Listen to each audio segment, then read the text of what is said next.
Merci si vous nous rejoignez. Deuxième partie de cette émission. Nous sommes toujours en compagnie de Laurence Dong, chercheuse en sciences de l'éducation et membre de la campagne internationale. Tournons la page. Jackie Mouafo, journaliste et documentariste, et maître Tidiane Dabo, avocat au barreau de Strasbourg. Et on passe tout de suite au reste de l'actualité dans le grand angle.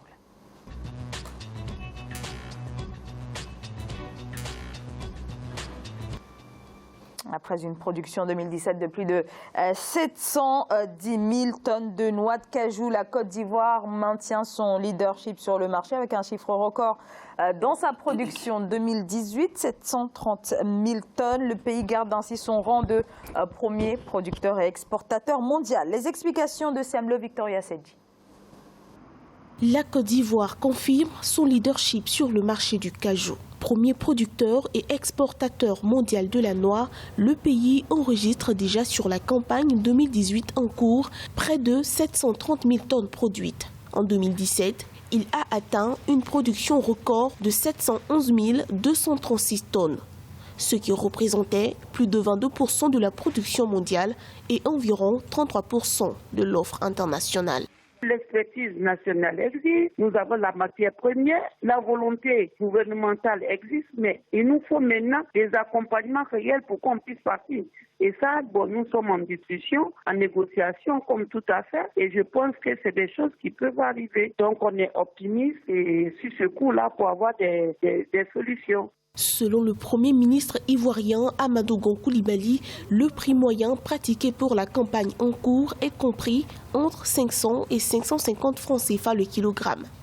Au niveau de la transformation, les plus grands défis s'imposent. La Côte d'Ivoire transforme à ce jour moins de 10% de sa production. En valeur absolue, on a eu une augmentation d'environ 60 000 tonnes de cajou transformées en 2017. En 2018, on est déjà à 80 000, on espérait autour de 100 000 tonnes. De 2013 à 2017, la Côte d'Ivoire a doublé sa production de cajou avec un chiffre d'affaires qui a grimpé de plus de 68%. D'ici à 2020, les autorités visent une production d'1 million de tonnes pour un niveau de transformation de 50%. Alors, la Côte d'Ivoire, premier exportateur mondial de noix de cajou. Ceci dit, la filière est en crise, chute des prix, demande en baisse notamment venant du Vietnam, mais aussi le reste des principaux pays qui importent la noix de cajou de la Côte d'Ivoire.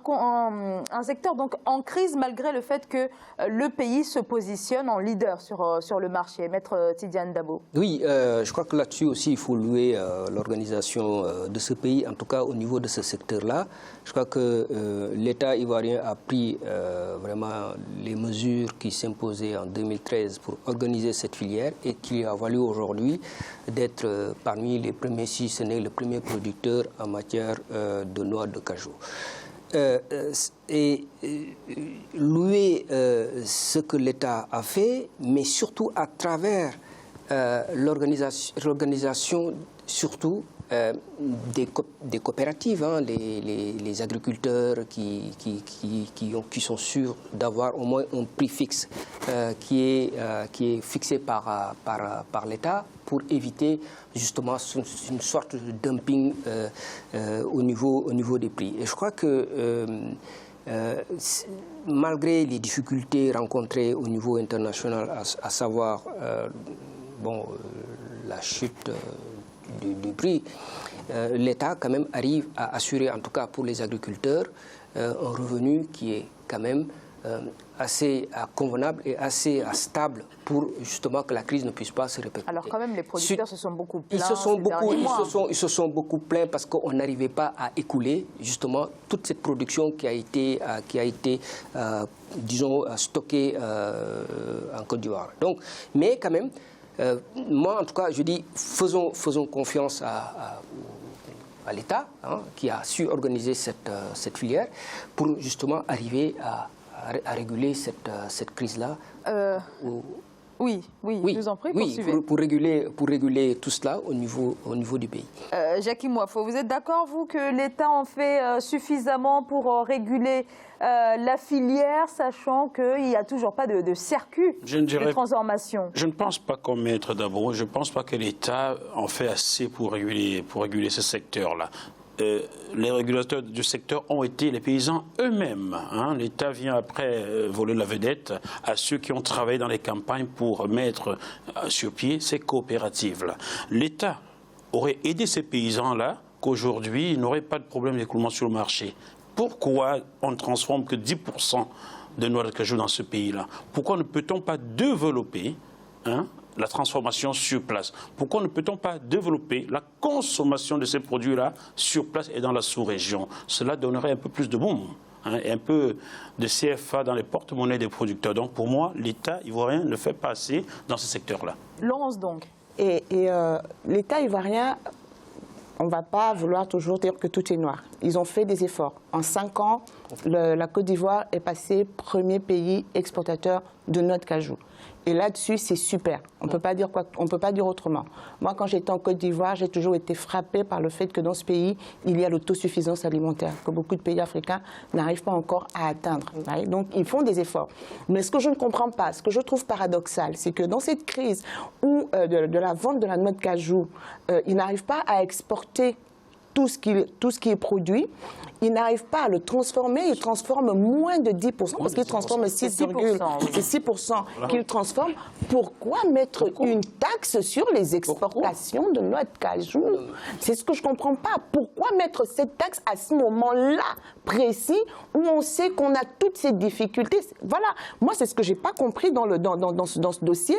À partir du moment où on sait qu'on n'a pas mis en place les structures pour transformer sur place, et les raisons pour lesquelles on n'arrive pas à transformer sur place, parce que la transformation de la noix de cajou est très onéreuse, donc il faut mettre en place des structures. Le porte-parole du gouvernement dit « Nous allons entrer dans une politique d'industrialisation pour transformer sur place », mais en attendant qu'elle soit mise en place, ne mettez pas une taxe sur les exportations, de sorte qu'aujourd'hui, les principaux pays qui importaient la noix de cajou de Côte d'Ivoire ne l'importent plus, parce que quand ils disent que le prix est à 500, mais 500 francs CFA le kilo, à certains endroits, il est passé à 400 voire 250 parce que la noix de cajou a perdu en qualité. Elle a été conservée trop longtemps par les paysans.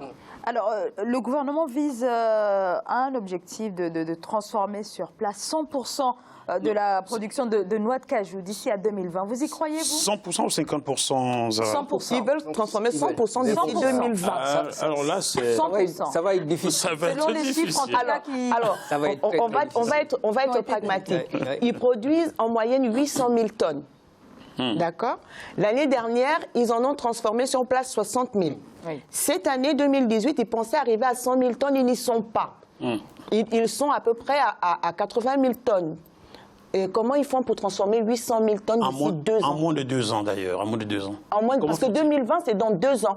Sauf si l'État décide de mettre les moyens qu'il faut. Parce que derrière, il n'y a pas que les moyens, il y a la formation, il y a le matériel, il y a la formation, il y a l'encadrement de ceux qui vont devoir travailler là-dessus. Donc, comment tout ça va se passer en 2 ans, c'est quand même un peu short.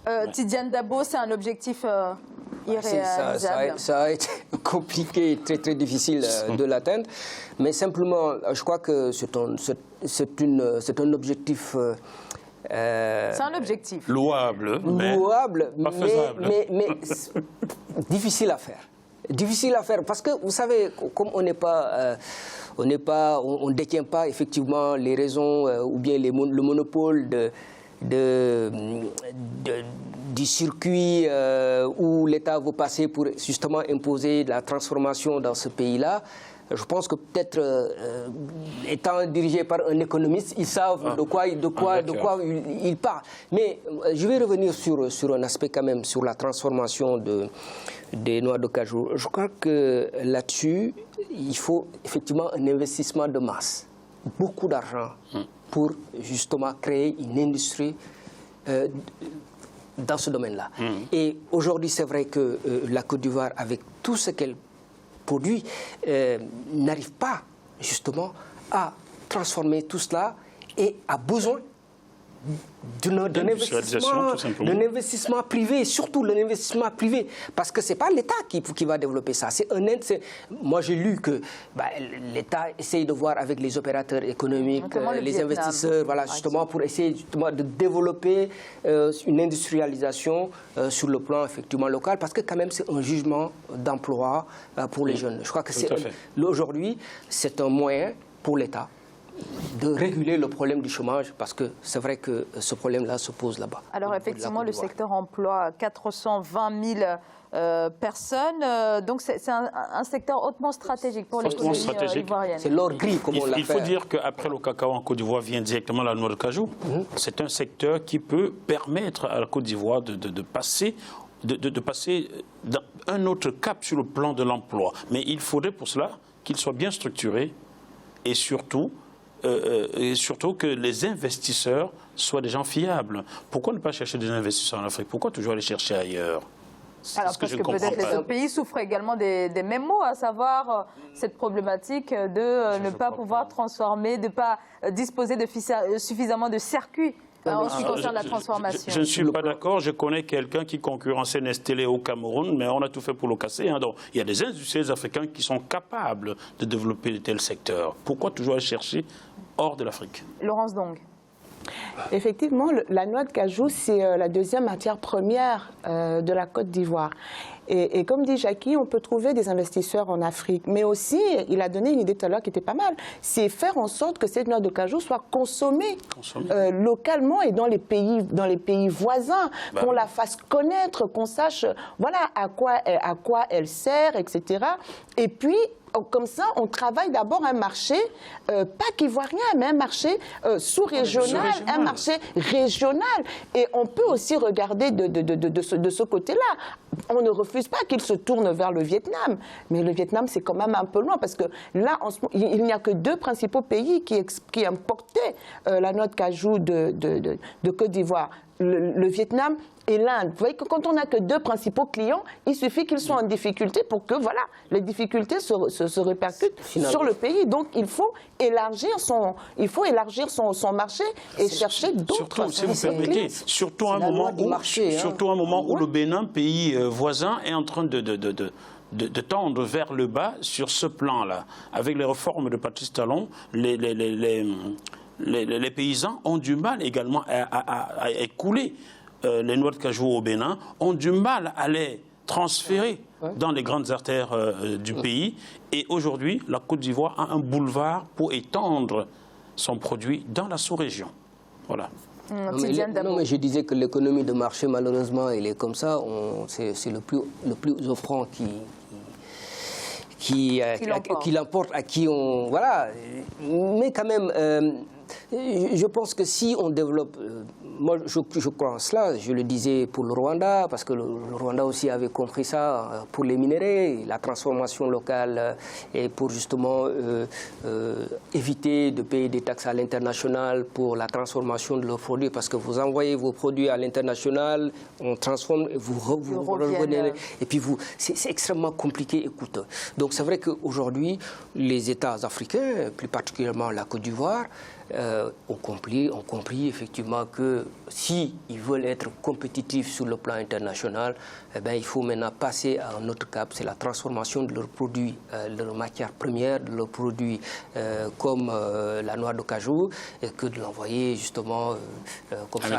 Alors, mais pour l'heure, est-ce que le continent est véritablement en mesure de répondre à cet impératif qu'est la transformation au niveau continental? Mais justement, parce que moi je pense qu'il y a des institutions au niveau régional qui peuvent impulser cette voie-là, c'est-à-dire qui peuvent donner une impulsion à cette voie, parce que quand vous prenez la CEDEAO, vous prenez l'Union africaine, et c'est à l'image de ce qui se passe, c'est à l'image de ce qui se passe ici, par exemple l'Union européenne qui a subventionné effectivement certains pays au niveau de l'agriculture. Oui. Je veux dire, et vous parlez de l'Union africaine dans ce secteur-là. Non, mais je veux dire, mais vous savez, pourquoi être pessimiste? Moi, je ne comprends pas ce pessimisme ambiant où on ne se fait pas... D'abord, il faut qu'on se fasse confiance, déjà. Qu'est-ce que vous mettez au crédit de l'Union africaine? Sur quel plan en Afrique? Sur le plan économique, si le volet économique de l'Union africaine ne contient pas cette possibilité d'aider les États à, justement... s'industrialiser. Mais ma foi, je ne vois pas l'utilité de l'Union africaine, l'utilité de la CEDEAO. Je vous rejoins là-dessus. Non, mais c'est pourquoi je dis, il y a ce volet-là. Oui. Simplement, il faut être audacieux. Il faut que les opérateurs économiques, il faut que nos États, il faut que nos chefs d'État, il faut que nos ministres d'économie soient en mesure aujourd'hui de discuter de ces problématiques-là au sein des instances, des institutions régionales, sous-régionales, pour qu'au moins qu'on puisse voir quand même l'impact. Parce que quand même, ils cotisent, ces pays-là cotisent pour l'Union africaine. Ces pays cotisent pour la CEDEAO, cotisent pour toutes les institutions, mais quand même, il faut qu'ils fassent quelque chose. Quand il y a ces problèmes-là, le problème de la mévente de ces noix de cajou, mais il pourrait y avoir une sorte de subvention. Vous voyez, ça existe ici en Europe. Pourquoi pas? On doit copier les bonnes choses, pas toujours critiquer. Vous ne copiez que lorsque les élections ont été faussées. Vous voyez l'exemple aux États-Unis. Mais on ne copie pas ce qui est bon, comme disait Laurence donc tout à l'heure. Ce qui se passe avec l'Union africaine, parce que vous parlez de pessimisme, ce n'est pas du pessimisme, il y a du pragmatisme. C'est du pragmatisme. Et Merci, nous sommes Laurence. pragmatiques parce que nous sommes afro-optimistes. Nous voulons aller vers autre chose de mieux pour notre continent.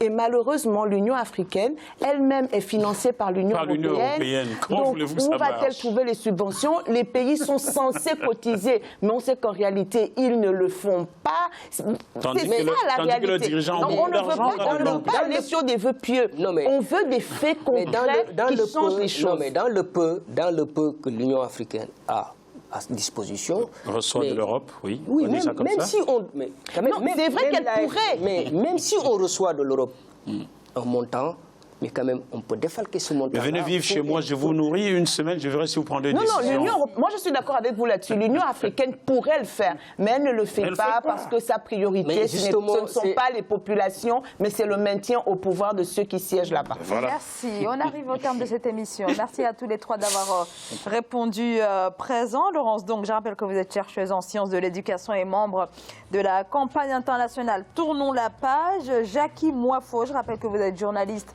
et documentariste. Tidiane Dabo, vous êtes avocat au barreau de Strasbourg. Merci à tous les trois et merci à vous bien sûr de nous avoir suivis. Merci de votre fidélité. Je vous dis à demain. Bonsoir.